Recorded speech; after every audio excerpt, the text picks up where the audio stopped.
Hi hello welcome to தேடை reports. இப்போ நம்ம பார்க்க போகிறது கா திரைப்படத்தினுடைய திரை விமர்சனத்தை பற்றி தான் பார்க்க போகிறோம். இந்த படத்தில் ஆண்ட்ரியா ஒரு வைல்டு ஃபோட்டோகிராஃபராக நடிச்சிருக்கிறாங்க.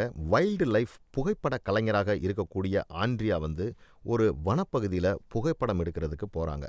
அவங்க கூட வனக்காவலரான அர்ஜுன் சிங்கும் உள்ளே போகிறாருங்க. அந்த காட்டுக்குள்ளே எந்த மாதிரியெல்லாம் புகைப்படத்தை எடுக்கிறாங்க, அவங்க சந்திக்கக்கூடிய பிரச்சனைகள்லாம் எந்தெந்த மாதிரி இருக்குது அப்படிங்கிறதான் இந்த கா படத்தினுடைய முதல் பாதி கதையாக அமைஞ்சிருக்குன்னு சொல்லலாம். படத்தினுடைய ஆரம்பத்திலே பார்த்தீங்கன்னா, தன்னை காதலிக்க மறுத்த ஒரு பெண்ணை ஆசிட் அடித்து கொண்டுட்டு ஓடுறாரு ஒரு வாலிபர். கூடவே ஒரு பெரிய காட்டுப்பகுதியில் வில்லன் சலீம் கவுசினுடைய ஆட்கள் ஒரு இளம் பெண்ணையும் கொல்றாங்க. இது ரெண்டையுமே ரொம்ப பேரலாக காமிக்கிறாரு இயக்குனர். இதற்கும் ஆண்ட்ரியாவுக்கும், அதாவது காட்டுக்குள்ளே ஒரு வைல்டு புகைப்பட கலைஞராக போன ஆண்ட்ரியாவுக்கும் என்ன சம்பந்தம் இருக்குது அப்படிங்கிறத நம்ம படம் ஃபுல்லாக பார்த்தா தான் இவங்க ரெண்டு பேருக்குள்ள எந்த மாதிரியான ஒரு லீடிங்கை இயக்குனர் எடுத்துகிட்டு போகிறாரு அப்படிங்கிறது நமக்கு தெளிவாக புரியுதுன்னு சொல்ல முடியுங்க. செல்வராகவனாக இருக்கட்டும், இல்லை இந்த படத்தினுடைய இயக்குனர் நாஞ்சிலா இருக்கட்டும், ஒரே ஒரு ஜீன்ஸும் ஒரு டிஷர்ட் மட்டும்தாங்க, ரொம்ப சிம்பிளான காஸ்டியூமை வச்சுக்கிட்டு இந்த திரைப்படத்தை முழுவதுமே நகர்த்தி கொண்டு போயிருக்கிறார் அப்படின்னா அதை சொல்கிறதுக்கு மிகையாகாது அப்படின்னு தான் சொல்லணும்.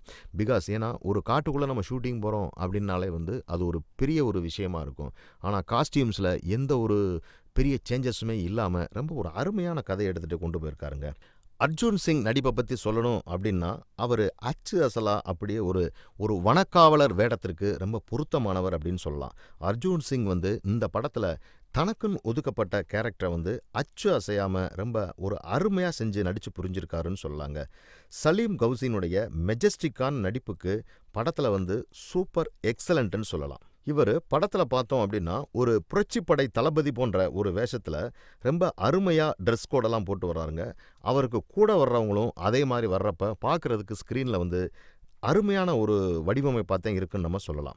அவர் செய்யக்கூடிய கொலைகளுக்கு எந்த ஒரு லாஜிக்குமே கிடையாதுங்க. கண்ணில் படுற எல்லாத்தையுமே கொள்றாரு. எல்லாத்துக்குமே மரண தண்டனை தரக்கூடிய அவர் தனக்குத்தானே தண்டனையும் கொடுத்து கொள்வது சைக்கோ அப்படிங்கிற ஒரு வேஷத்துக்கு ரொம்ப எக்ஸலண்ட்டாக பொருந்தியிருக்காருன்னு சொல்லலாம். சுந்தர் சி பாபுவினுடைய இசை தாங்க இந்த படத்தை முழுவதுமாக கடத்தி கொண்டு போயிருக்குன்னு சொல்லலாம். அறிவழகன் ஒளிப்பதிவில் ரொம்ப அருமையாக காடை ஃபுல்லாக அவ்வளவு எக்ஸலண்ட்டாக ஒளிப்பதிவு பண்ணியிருக்காருன்னு சொல்லலாம். காடு ரொம்ப ஒரு ஸ்பீடான படமாக தான் எடுத்திருக்காரு இயக்குனர். அதற்கு நம்முடைய பாராட்டுக்கள். இந்த மாதிரி சினிமா செய்திகளை உடனுக்குடன் தெரிந்து கொள்ள தி தேடை ரிப்போர்ட்ஸை பாருங்கள், கமெண்ட் பண்ணுங்கள், லைக் பண்ணுங்கள், மறக்காமல் சப்ஸ்கிரைப் பண்ணுங்கள்.